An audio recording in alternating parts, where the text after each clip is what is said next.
Bem-vindo ao Nexus Cash e a gente está no bloco 2 do vídeo passado. Para você que acompanhou o vídeo passado, a gente trouxe aqui o Marlon, né? Trouxe a Incla, nossa coordenadora. Eu trouxe ele também, Lucas Romero, que é o nosso desenvolvedor aí de projetos sociais aqui no IVJ.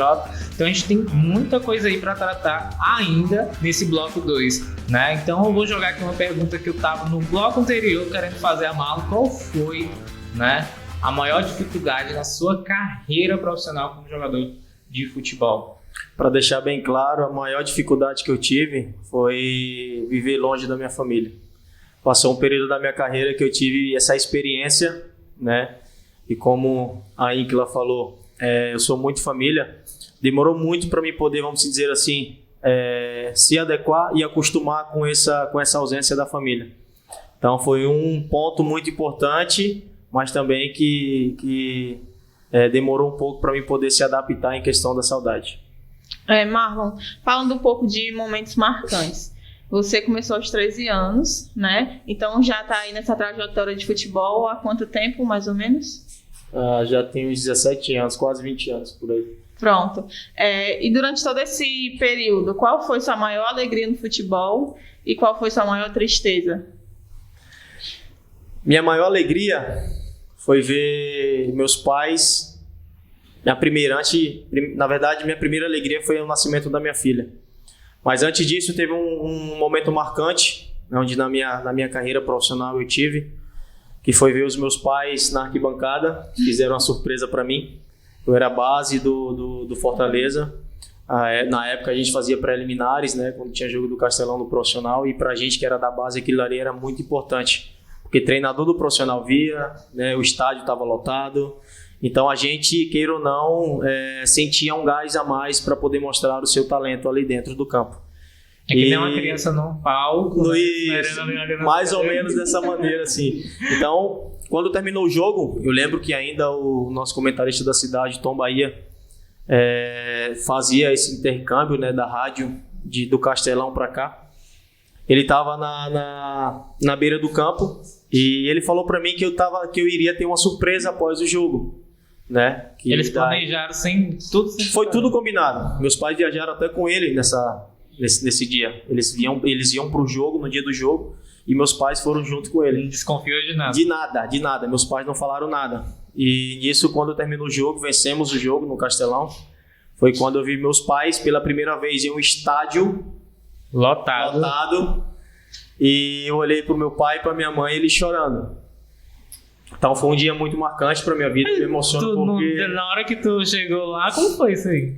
Rapaz, foi um sentimento inexplicável. Não vou dizer que nem se compara com o nascimento de filho, mas foi um momento muito marcante porque era um sonho deles, né, de ver um filho saindo da cidade de Aracati, realizar um sonho de jogar futebol, né, e dentro de um palco como o Castelão, o estádio estava cheio.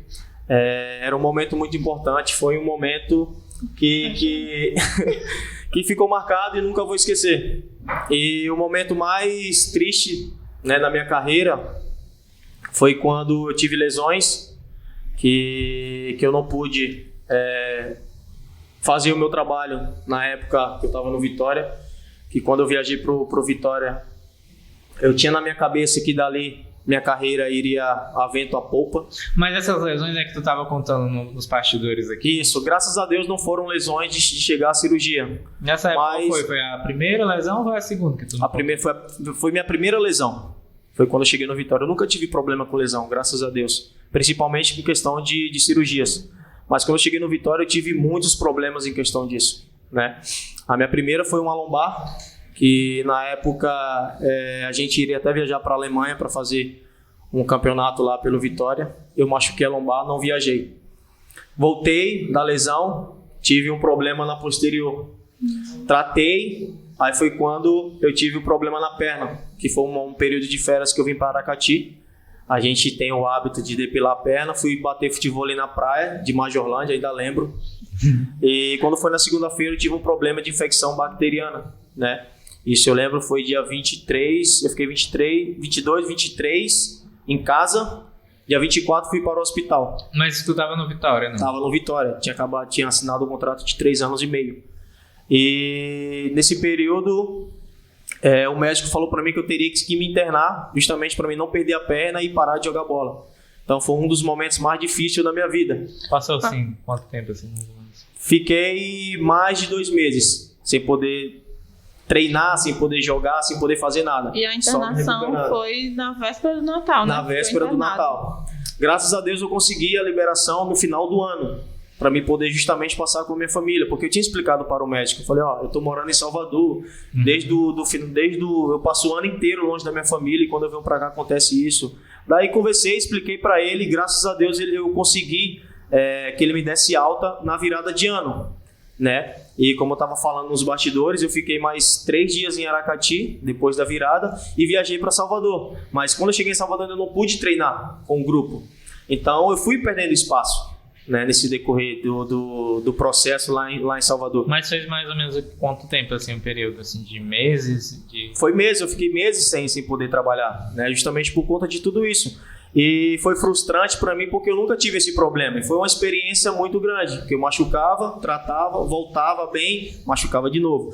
Treinava, tratava, voltava, machucava de novo. Então fiquei lá no Vitória esse período, praticamente os 3 anos e meio, dessa maneira.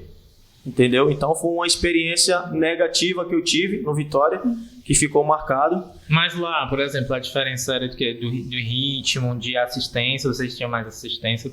Você estava falando Era outro momento. Lá no Vitória eu estava num profissional, né? Aqui no Fortaleza eu tinha acabado de subir para o profissional. O nível subiu tudo, né? Também as cargas de trabalho aumentaram, era totalmente diferente, e eu fui para outro ambiente, né? Se tratava totalmente diferente. Eu estava longe da minha família, eu acho que isso pesou também. Estava longe da minha família, não tinha respaldo de ninguém, só era eu e Deus ali naquele lugar, um lugar totalmente desconhecido, eu não conhecia ninguém, né? A única pessoa que eu conhecia naquela época era o Adailton, né? Mas é totalmente diferente de uma família, né? Ele tinha a família dele, tinha as obrigações dele, né? Então foi um momento na minha vida que ficou marcante, negativamente. Marlon, e quando tu voltou à parte física, né? Porque a gente sabe que quando a gente tem uma lesão, o atleta tem uma lesão, o jogador de futebol tem uma lesão, e quando uma lesão assim de 2 meses, apesar de ser pouco tempo para quem não vive no mundo do futebol, mas para quem vive no mundo do futebol é uma lesão que 2 meses tirando de jogo prejudica muito o atleta, né? E pra tu, quando tu voltou, porque a gente sabe que lá no Vitória já tinha um departamento médico, que a gente chama de DM, já tinha já a preparação psiquiátrica depois, da parte médica, né, da liberação do fisioterapeuta. Mas quando tu voltou assim, pra tu se encaixar na equipe, porque a equipe já deveria estar treinando, o treinador já tinha aqueles caras ali, já incluído ali, e tu tava chegando. E na tua cabeça, vou voltar agora, primeiro treino quando tu voltou, o que tu pensou? Vou voltar agora, vou dar meu máximo, vou ter que pegar a vaga agora aqui no time. Quando eu voltava, o meu pensamento era só esse, de voltar bem, né, ter a confiança, porque quando você volta de uma lesão, você tem receio de poder forçar e estourar de novo, principalmente muscular. Então, na minha cabeça era ou estoura de vez, ou eu consigo meu espaço novamente. Eu tinha que fazer uma escolha naquele momento, e a minha escolha sempre foi de dar o meu máximo justamente para buscar o meu espaço.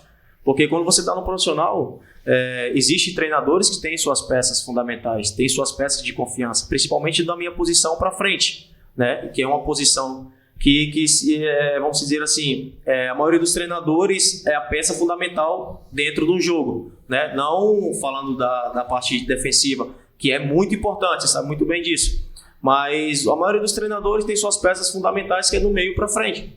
E quando eu voltava de lesão, eu sempre perdi espaço. E foi o que aconteceu no Vitória. Chegou um momento que o diretor, né, quando eu tive agora a oportunidade ano passado de jogar contra o Vitória, que eu estava no Brasil de Pelotas, eu agradeci a ele, e ele foi que teve a iniciativa de me emprestar para alguns clubes da Bahia, justamente para me poder jogar contra o Vitória e buscar o meu espaço e mostrar, opa, aquele atleta ali serve para a gente também, ele está como empréstimo, né? Então, quando ele teve essa ideia, eu optei de fazer justamente por conta disso, porque lá presencialmente eu estava perdendo espaço, estava voltando de lesão. Foi quando apareceu uma oportunidade de jogar no Ipitanga, que era um clube que estava tendo ajuda de um empresário. Né? Eu falei, é uma opção minha, uma opinião minha e uma atitude minha que eu tenho que tomar para poder eu voltar para o Vitória melhor ainda. E fui para o Ipitanga, né? Fiz um belo campeonato, graças a Deus, fui o artilheiro do time na competição. Contra o Bahia fui bem, principalmente contra os grandes que você tem que mostrar, né? Principalmente contra o Bahia, você tendo o contrato do time rival. Quando eu voltei para o Vitória, eu voltei com moral. Só que daí eu machucava de novo. Aí eu fui nesse machuca, volta, que eu fui perdendo espaço dentro do Vitória. Lá no Vitória, você tinha assistência. Porque assim, no começo da tua carreira, a gente nota-se que você não teve aquela assistência de personal físico, né? Tipo, de profissionais que são, né, da base aí que são necessários. Hoje em dia a gente sabe que um profissional da educação física é necessário, que um nutricionista é necessário, que um fisioterapeuta é necessário. Lá no Vitória, por exemplo, você tinha esses profissionais que no bloco, a gente estava no bastidor, você estava falando que foi aprender que tinha um nutricionista lá em Vitória, eu acho. Na época no Fortaleza não tinha nutricionista, né? Tinha um fisioterapeuta, tinha um preparador físico, mas eu particularmente, o atleta em si teria que chegar no fisioterapeuta, vamos dizer, preciso de uma atenção melhor. Fiz um preparador físico, preciso de uma atenção melhor. Isso o treinador que fazia essas observações, ou era você como jogador? Não, a gente atleta que tinha que fazer, porque hoje é totalmente diferente do que antigamente. Né? Antigamente a gente não tinha, vamos supor assim, um treinador que chegava para você e conversava. Não tinha. Não só na minha época, mas antes ainda também não tinha. Entendeu? E tipo, você tá passando por um momento difícil na carreira, o treinador chegar e conversar com você para tentar recuperar o atleta. São poucos hoje na vida que fazem isso. Até psicólogo hoje, né? Hoje eu fui conhecer que existia psicóloga lá no Vitória, dentro do esporte, né? Que quando eu tive esses momentos lá, eu até participei.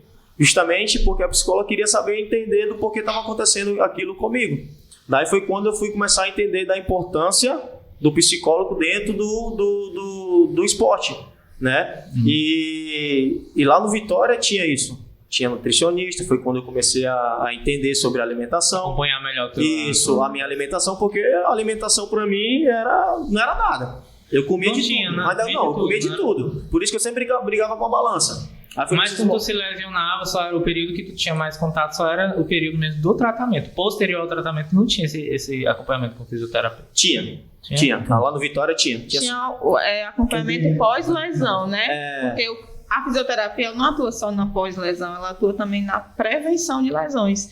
Então, muita gente acaba procurando somente um profissional quando já está ali com lesão. E o importante é fazer o trabalho antes de que isso aconteça. Prevenção, né? Exatamente. E a gente como atleta, eu não sabia particularmente, né? Fui aprender depois. Que a gente, queira ou não, todos os dias você tem que passar na fisioterapia para fazer essas prevenções para não... Como é importante, né, incluir esses cursos, esses profissionais, porque a gente vê que no mercado existe essa carência, né? Exatamente. Muita gente só vai ter algum conhecimento quando realmente precisa daquele serviço. E só o básico mesmo, tipo... Como eu falei agora, só vai procurar um fisioterapeuta se estiver lesionado. A fisioterapia atua na promoção, na prevenção, na reabilitação. Então, é um trabalho que pode começar bem antes. E assim, muitas coisas poderiam ser evitadas. Eu tinha outra ideia, não vou mentir pra tu. Eu tinha outra ideia de como funcionava atrás, assim, pelo menos. Acho que pegando até esse gancho. Marlon, hoje para você, qual a importância que você dá para todos esses profissionais que fazem parte, que ficam nos bastidores, né, dos atletas, porque a gente só vê ali atleta, mas por trás eles têm esse acompanhamento de vários profissionais, né, uma equipe multidisciplinar. Então, para você, qual a importância disso? O que eu penso, eu tiro o chapéu para essas pessoas, né? Falando da parte profissional, são pessoas capacitadas para estarem ali. E se eu soubesse disso antes, eu posso ter certeza que eu estaria todo dia na fisioterapia para poder justamente me livrar de algumas lesões, evitar algumas lesões, na verdade. Então, eu tiro o chapéu para essas pessoas, né, Eu vou até deixar bem claro, o próximo chute certo que eu der, eu vou roubar ela de vocês. Ela é coordenadora. Ali também é outro que vai ter que viajar também, já deixei claro pra ele. Então, assim, eu tiro o chapéu, bato palma, porque vocês são de suma importância, né? De suma importância, na verdade, no esporte. Porque sem vocês não tem como a máquina do atleta funcionar, né? Não tem como ele dar 100% dentro de campo. Não é só a parte física, não é só mentalmente, né? Mas também a parte da fisioterapia é de suma importância até para a recuperação. Hoje em dia existem muitos jogos. Hoje você joga quarta, você joga sábado, você joga quarta, você joga sábado. E pra gente atletas não somos máquina. Tem o pessoa... ser humano ele tem um limite, né? Justamente. Então eu tiro o chapéu para essas pessoas que fazem esse tipo de trabalho. E a gente, tipo assim, a fisioterapia ela teve um boom assim, muito grande na área desportiva quando o Ronaldinho sofreu a lesão no joelho e teve todo aquele acompanhamento do fisioterapeuta. Então ali foi uma visibilidade muito grande para a fisioterapia. Eu até assistindo o Fantástico. Né? Esse acompanhamento, teve até um acompanhamento. E depois... Foi nessa época que eu descobri que eu pensava que todo time de futebol tinha esse acompanhamento. E depois eu vi uma entrevista do Kaká, que ele é questionado qual foi o maior arrependimento que ele passou, né, nesse período de jogador, e ele disse que foi de não ter procurado um fisioterapeuta antes, porque a lesão dele poderia ter sido minúscula, né? Exatamente, ele poderia ter continuado a jogar durante mais tempo, possivelmente, né? E nesse período foi o período que ele estava no auge, né, da carreira dele. Então, imagina o Ronaldo sem as lesões, hein? Ele quis dizer se tivesse um profissional como esse do lado dele. Né? Tá aí o X da questão, né? Porque o auge exige muito do jogador. Exatamente. Então a pressão psicológica, a pressão em cima do corpo, o nível de treinos que provavelmente era muito prolongados, né? Então aquilo ali tudo exigiu do corpo humano, né? Então... Exatamente. Marlon, e aqui na Uni de Jaguaribe, a gente tem um projeto de extensão, que é um projeto também do Instituto Vale de Jaguaribe, o IVJ, que é o Jaguar Esporte Clube, que você veio aqui, a gente trouxe para conhecer, para você poder dar uma palavrinha para os meninos. E o Jaguar, ele tem tudo isso que a gente debateu aqui. A parte da fisioterapia, a parte da nutrição, a parte da educação física, a parte da psicologia, que também é muito importante, né? Lidar com a mente do atleta, principalmente na base. Até a pedagogia também. Pedagogia, eles têm um acompanhamento para a educacional. Né? E me diz qual a importância de todos esses projetos, né?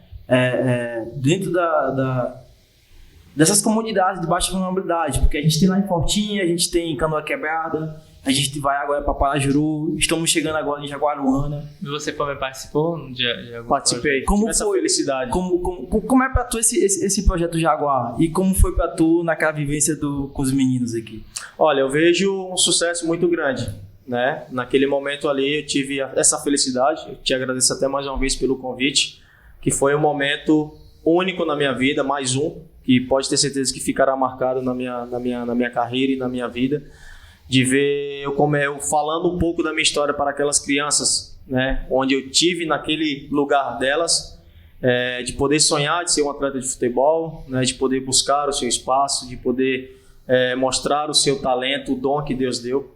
Então, eu vejo como um sucesso, porque dá para ver as pessoas que estão, como você mesmo falou, Ingrid, as pessoas que estão por trás de tudo isso, acreditar no projeto. Como a gente tem comentado, é um projeto de longo prazo, mas eu tenho certeza que Deus está capacitando cada um de vocês para poder concretizar esse sonho dessas crianças, e eu torço muito para que esse projeto possa ser mais reconhecido, possa aparecer mais pessoas para poder ajudar, porque se você parar para pensar em prol de uma única coisa, né, que é ajudar essas crianças, então fico muito feliz de poder ter participado, né, de ter colocado o meu tijolinho ali nesse projeto, e espero que possa dar tudo certo, em nome de Jesus. Tá convidado para ser o padrinho, viu, Marcos? Obrigado. Ele não deixa passar nada. Não deixa passar nada. Passando assim mais pra frente, qual foi a sensação de disputar pelo Brasil de Pelotas o Campeonato Gaúcho, ali jogando com o Grêmio, com o Inter? Você foi o destaque da competição, a gente torceu muito por você. Qual foi ali a sensação porque foi uma loucura de sentimentos, né? Olha, irmão, vou te falar, eu me senti importante novamente, porque a gente passa por muitas coisas no futebol, né? a gente passa desacreditado, passa que não serve mais por causa da idade. A gente passa por aquelas situações que às vezes você para pra pensar, falei, será que é momento de parar? Será que é momento de continuar? E no Brasil de Pelotas foi mais ou menos assim. Era um momento que eu vinha de uma situação onde eu estava bem na competição. Eu falei, eu preciso ir para um lugar que eu possa ser destacado e possa ser visto novamente, para poder tentar dar um chute certo. E no Brasil foi dessa forma, né? Ninguém acreditava no Marlon, porque Marlon chegou lá desconhecido. E no decorrer da competição, o Marlon foi mostrando o seu valor. Então foi um momento muito importante, né, no Brasil de Pelotas. Sou muito grato, independente do que aconteceu depois, mas sou muito grato ao Brasil de Pelotas, e foi um sentimento de me sentir importante novamente dentro do cenário brasileiro e como atleta também, porque ali dentro eu me senti um atleta. E ali, depois do campeonato, surgiu muitas oportunidades também de ir para outros times? Com certeza, depois do Gauchão principalmente, porque depois do Brasileiro aconteceu muitas coisas dentro do clube que queira ou não, o ambiente se tornou uma bagunça, vamos dizer assim. A energia não era a mesma, né? O presidente conseguiu desmontar o grupo, até em questão de credibilidade, em questão de confiança em si, porque nosso grupo era muito bom, tanto como vestiário como dentro de campo. Nosso grupo era muito bom. Não é à toa que aconteceu o que aconteceu no Brasileiro, mas no Gauchão, após o Gauchão, apareceram muitas propostas, né? Dentro do estado, fora do estado. Então, assim, eu tive a oportunidade de conversar com o presidente para poder sair, e eles não me liberaram, infelizmente, mas falei, já que eles não me liberaram, vamos continuar o nosso trabalho, até porque a gente tem um contrato a ser cumprido, né? Que a gente é profissional e a gente está ali para ser cumprido e bater as metas do clube. Mas como após o Gauchão aconteceu muitas coisas, não aconteceu o que a gente queria, né? Então a gente foi se frustrando, foi perdendo a confiança, uma coisa foi levando a outra e virou uma bagunça e uma bola de neve dentro do clube, né? Que aconteceu, que a gente acabou sendo rebaixado na competição do Brasileiro. Mas foi um aprendizado, né? Mas também ao mesmo tempo tiro muitas coisas de lição de vida lá dentro, e também o que é mais importante que a gente também cria dentro do futebol são as amizades. Fiz muitas amizades ali dentro que eu vou levar pro resto da minha vida. E Marlon, o clube de futebol, ele é gerido pelo presidente, né? Então, se ele não tem a gestão adequada de gerir, acontece isso que aconteceu. Mas o jogador, ele se preocupa com essa gestão, ou ele tá ali só para jogar e pronto? Olha, eu vou falar pelo Brasil de Pelotas, né? A gente se preocupou muito, né? Que a gente fez reunião com o torcedor. Eu nunca vi isso. Atleta marcar reunião. Eu já vi torcedores ir para CT, né? Torcedores tentar marcar reunião com atletas. O que são as torcidas organizadas? Torcidas organizadas. Lá no Brasil existem 2 ou são 3, na verdade, né? Organizadas. São vários líderes, na verdade, são vários.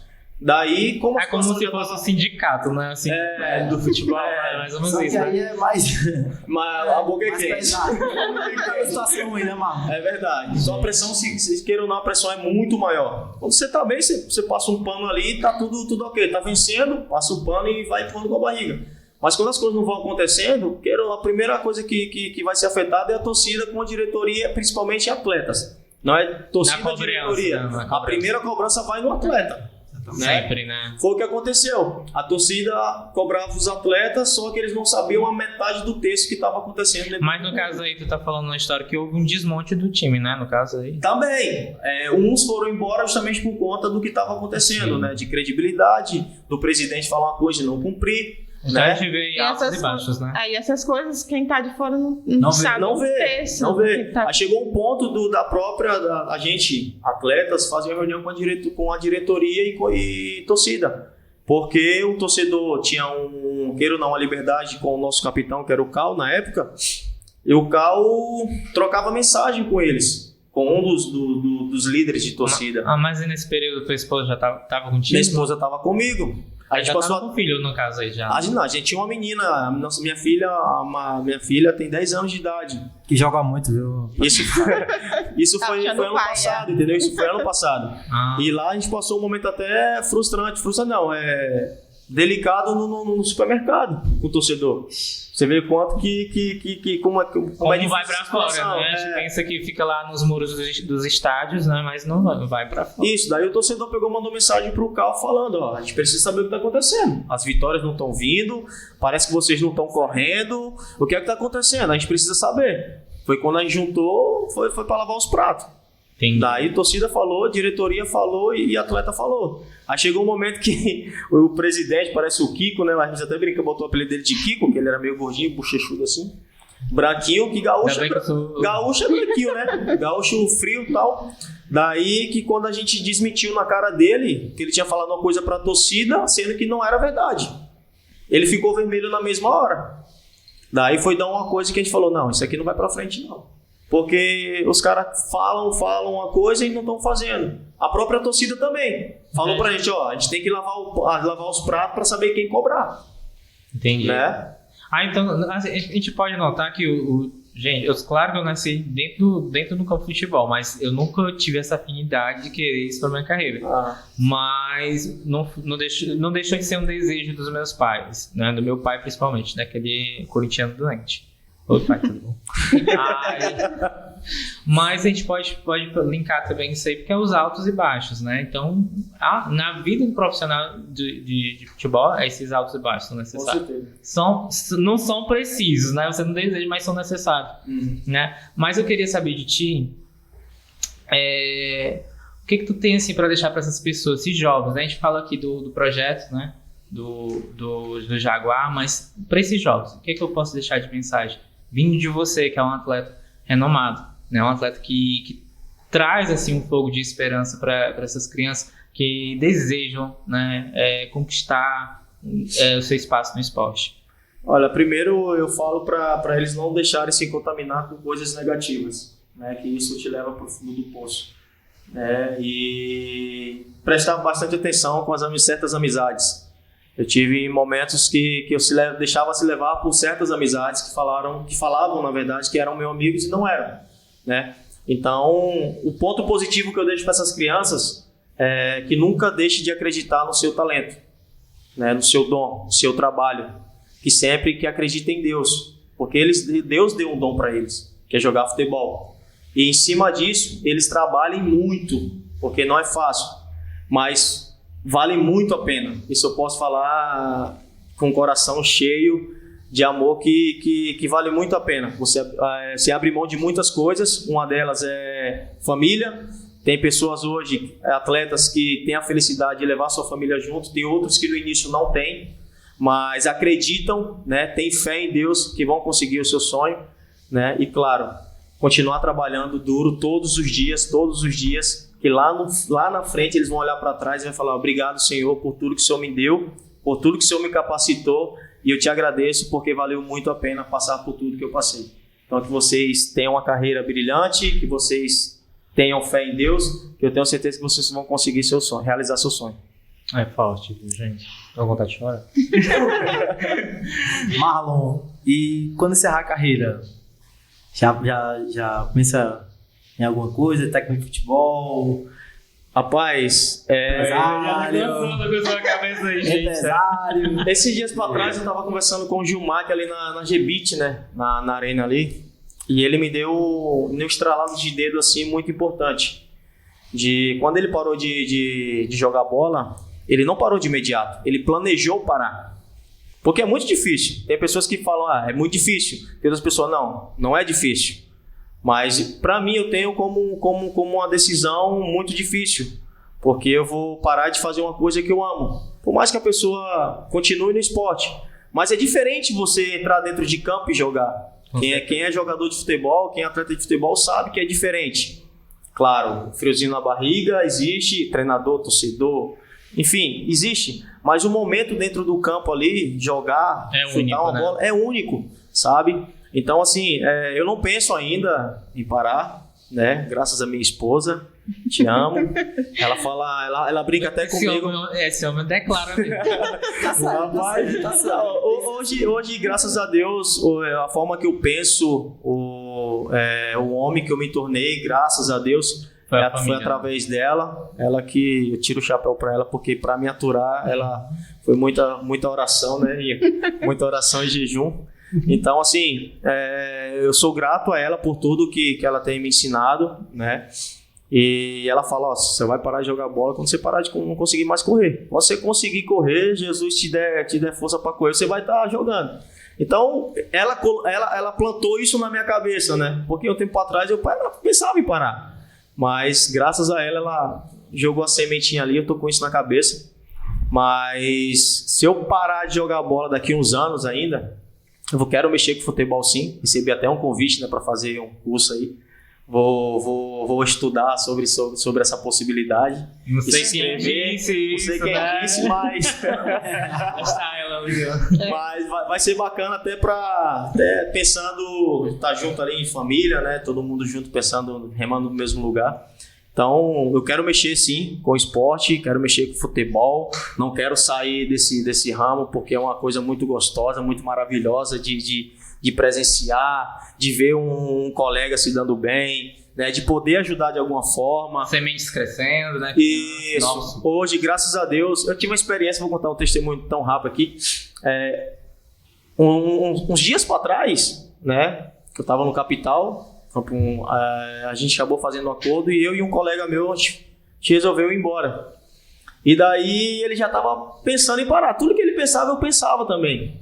Só que graças a minha mulher e graças a Deus, Deus foi colocando palavras na minha boca para mim poder edificar ele, né? Porque ele pensava em parar, ele pensava em chutar vamos dizer, o balde, né? De ir para casa, de não sei o que, não quero mais isso, porque ele passou por certas coisas lá no clube, né? Só quem estava lá presente sabe o que ele passou. Para resumir mais ou menos, ele foi o único que não teve oportunidade e ele teve situações para sair e o clube não liberou, né? E aconteceu o que aconteceu. Então ele se frustrou com aquilo ali. Então, assim, eu pude ajudar ele a ter uma esperança, colocar no coração dele, falou, opa, não é momento ainda não de parar. Isso aqui não vai fazer, isso aqui vai me fortalecer para ser um trampolim para o próximo passo que eu for dar. Não parar por isso. Né? E daí o que acontece? Ficava eu e ele brincando para treinar todos os dias, porque a gente ficou uma semana lá em Brasília para resolver nossa situação. E aí todos os dias, quando eu estava deitado, ele mandava mensagem. E aí, bora treinar? Bora treinar. Aí outro dia era eu que mandava mensagem para ele. E aí, bora treinar? Bora treinar. Então assim, queira ou não, eu me sinto orgulhoso dele, também ao mesmo tempo da minha pessoa que eu me tornei, de algum momento ajudar ele naquela situação que ele estava passando. Uhum. Porque ele contava tudo para mim. Ele, irmão, tá assim, tá assado, e eu ia tentando ajudar ele para ele não pensar daquela forma. Porque é difícil passar por um momento difícil no futebol e você não tem uma oportunidade de mostrar o seu trabalho, entendeu? E graças a Deus a gente até conversa até hoje ainda, todo dia ele manda mensagem, a gente troca mensagem e a gente comenta sobre isso, né? Ele agradece também, então eu fico muito feliz de poder também ajudar o próximo dessa forma, de ver a felicidade do outro. E o Marlon vai pra onde, Marlon? O Marlon não sabe ainda não. Mas graças a Deus o telefone tem tocado, mas Deus tá cuidando de tudo. É bom. Marlon, então, já deixa uma deixa, né? Já para todos, né? Que isso é muito importante, né? Na sua carreira. Pra gente, é uma felicidade você estar aqui no programa do Nexus Cash, né? Porque a gente está abrindo oportunidades. Tanto para quem quer ingressar também nos cursos de fisioterapia, né? Também de nutrição e de educação física aqui na Jaguaribe também, né? Que a gente vê que esses profissionais também são muito necessários, né? Fazem parte de uma cadeia de necessidade. E, cara, só gratidão por você ter vindo aqui, né? Vocês todos terem tirado esse tempo, né? Também tem esse cara aqui que é o nosso responsável aí pelo esporte aqui, que eu vejo direto como o brilho nos olhos dele atinge, né? Que é uma felicidade ele tá dentro desse mundo e tá trazendo essa chama para novas crianças, novos futuros, né, profissionais do esporte de futebol. Então te agradeço. Eu deixo esse bloco aqui com agradecimento para todos eles, mais que aquele gostinho, né, de querer mais um bloco, assim, provavelmente, não sei quando, né, porque a agenda dele é lotada, né, então... eu não sei... Fazer um... Eita, difícil, né? Tem uma última palavra? Não, somente agradecer também, né, por esse momento, por ceder esse espaço para a gente estar conhecendo o profissional Marlon, que eu já conheço como pessoa, que admiro demais, tenho muito orgulho de toda a carreira dele. Obrigado. E aproveitar para falar dos nossos cursos, da fisioterapia, quanto a fisioterapia é importante, quanto a nutrição é importante, quanto o educador físico, o profissional de educação física é importante. Então, somente agradecer mesmo por esse momento. Bom, primeiramente agradecer a Deus, né, por estar aqui, todos nós, agradecer ao Marlon, Incla, ao Kiko. E Marlon, que Deus te abençoe, você é um cara iluminado, sou seu fã, desde moleque. E ia lá pra Coluna rachar e eu queria jogar no time de Marlon, mas vai que joga aqui, eu ia sempre time ruim. Mas tive a felicidade de jogar com seu irmão é muito meu amigo. E que Deus te abençoe sempre, você e sua família, meu amigo. Tamo junto, viu? Muito obrigado. Fico muito lisonjeado por esse convite. Agradecido a Deus, primeiramente, por participar desse podcast. Espero que todos gostem desse nosso grande bate-papo, né? Da grande profissional, vamos dizer assim, da que minha prima se tornou. E como eu brinquei com vocês, eu falei sério mesmo, né? Não. Quando eu for pra fora, eu vou carregar ela junto. Já tá. Porque eu vou. Já tô vendo nos campos. Então, fico muito grato de poder participar desse podcast e só desejar sucesso a todos vocês, né? Não só no podcast, mas nos trabalhos, na vida pessoal. Que Deus continue abençoando a vida de vocês grandemente. E pode ter certeza que vou estar acompanhando por onde estiver. Amém. Então não deixe de seguir as nossas redes sociais. Segue lá o nosso Instagram, @uinjaguaribe. Segue também nosso canal no YouTube, que vai estar na descrição do vídeo. Então até a próxima.